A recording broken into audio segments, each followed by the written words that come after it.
I'm going to try in this presentation to explain to you a little bit of the current situation of consumption in Colombia, and also show some of the initiatives that Colombia has been working on through Tomacafe, which is our national consumption program, in search for a 30% increase in consumption, which is our goal. So let's start with some general facts about the Colombian coffee market so you get an idea how it works. First of all, and something that defines the Colombian consumer relationship with coffee is that coffee for Colombians is a national pride. This is not necessarily reflected in consumption, as you will see later on, but it is reflected in how consumers react to things associated with coffee.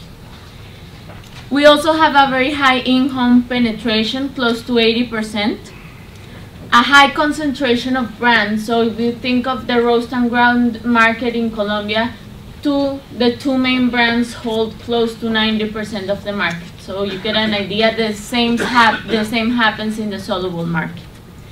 We have high competition of substitutes, and you're going to see that later, but right now we're having a big increase of competition in terms of concentrated juices, energy beverages, and traditionally in Colombia we've had a big competition from natural root juices due to the wide availability of fruits in the country.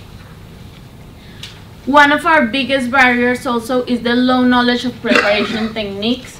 Here in Colombia, you maybe have heard of the tinto, which is our traditional coffee beverage, which is basically a regular brew but with very low concentration. So that's one of our main goals, to improve beverage preparation in Colombia and to increase concentration.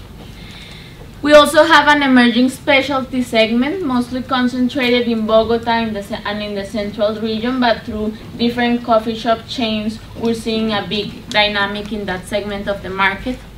And something that's very particular of Colombia's strong presence of traditional shops. So retail distribution in Colombia is done either through supermarkets, regular chains, or small independent shops, which account for 60% of coffee distribution in Colombia. So that is going to define also presentations. You can imagine very small packs, and price is very big here.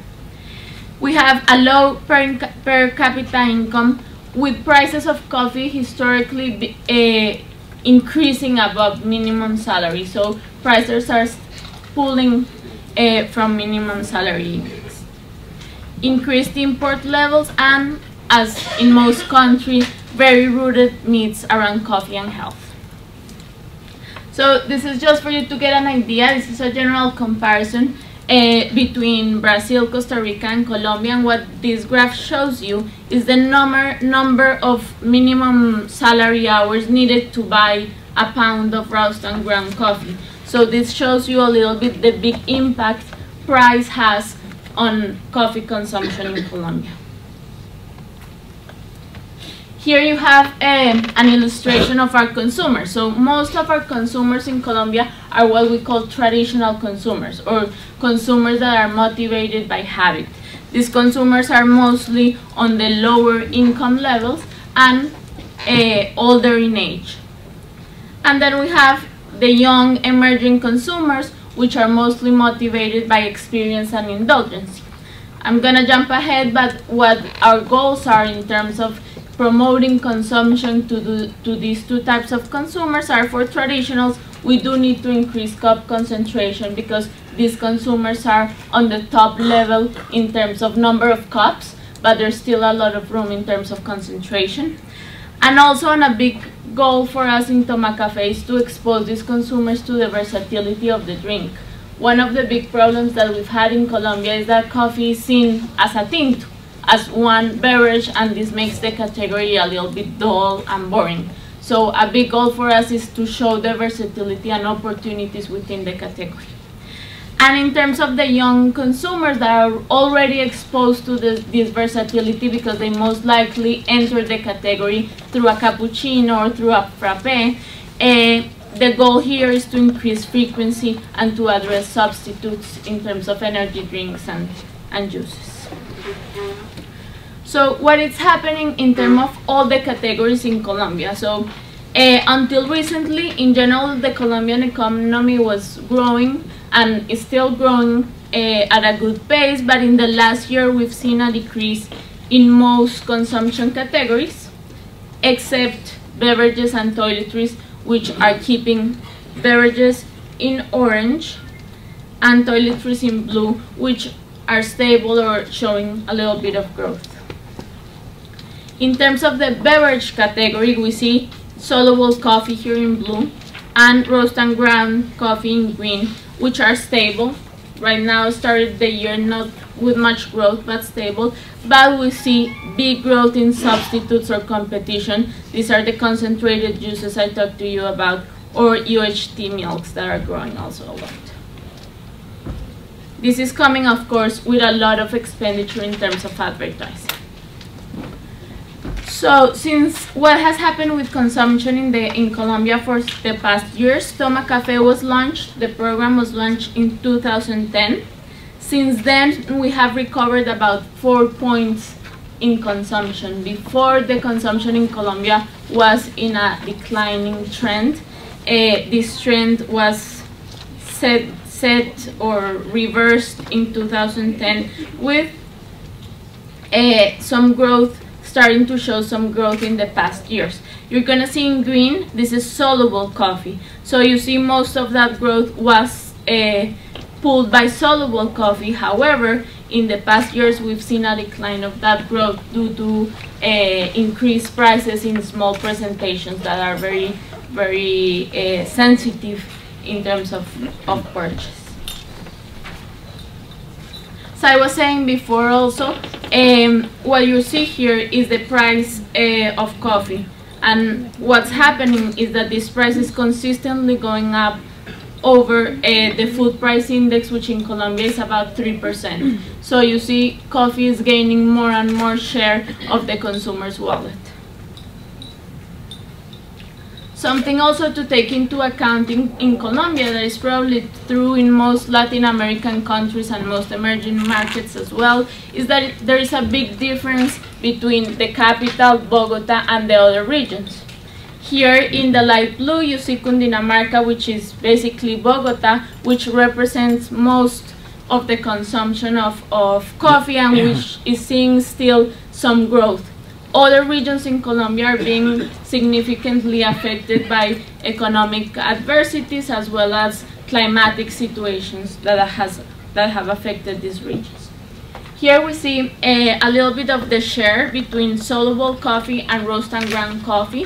This is retail only, so it's in-home consumption.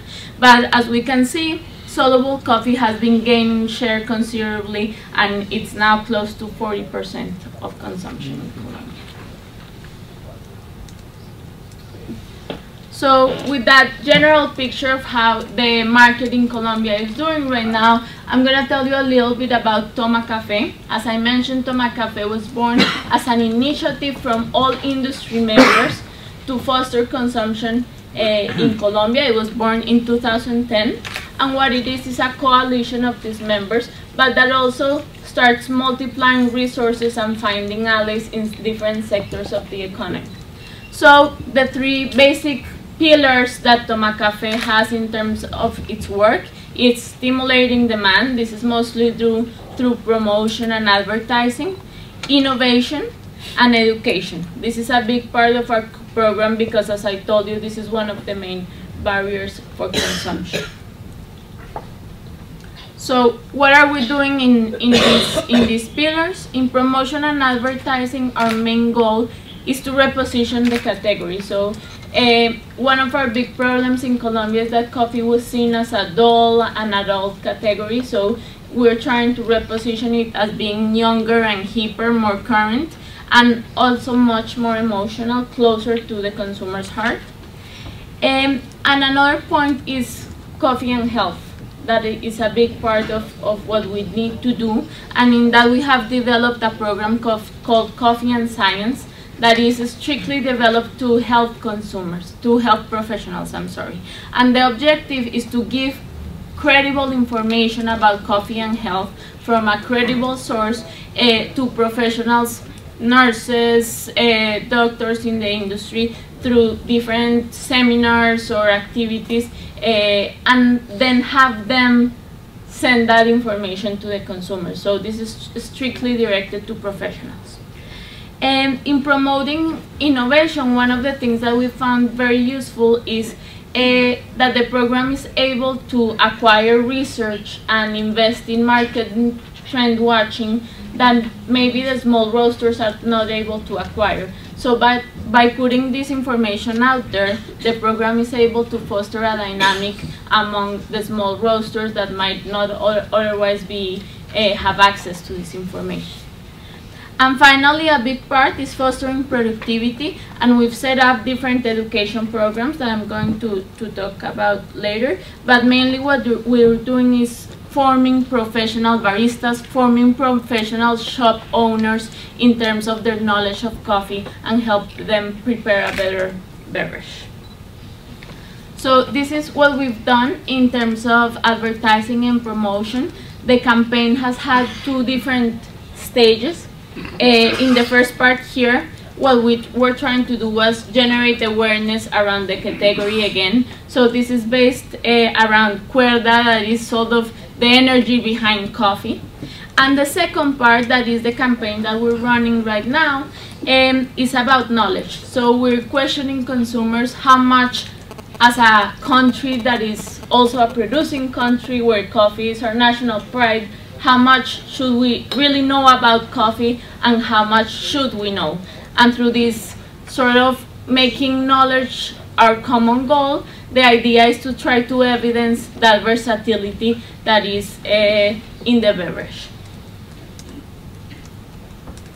In terms of coffee and science, and if you can visit the website, we've set up a whole set of resources for professionals. It's called cafeyciencia.org. And the idea here is to have information both for professionals and for the media that is credible, and we've seen a big change in terms of how the professionals are approaching the category, and the amounts of visits we get to the website, and how much this information is used in media articles. And I guess that's one of the biggest results we can see here. Also, in terms of practical results, this is just an example, but this is a guide made by nutritionists, by the National Association of Nutritionists, before coffee was not even mentioned. Now, in this guide, there's a whole chapter about coffee. So this is some of the things that through this program we've been able to kind of penetrate that segment and those professionals and have them have some information. This is sort of the different activities that we've made and the number of professionals trained.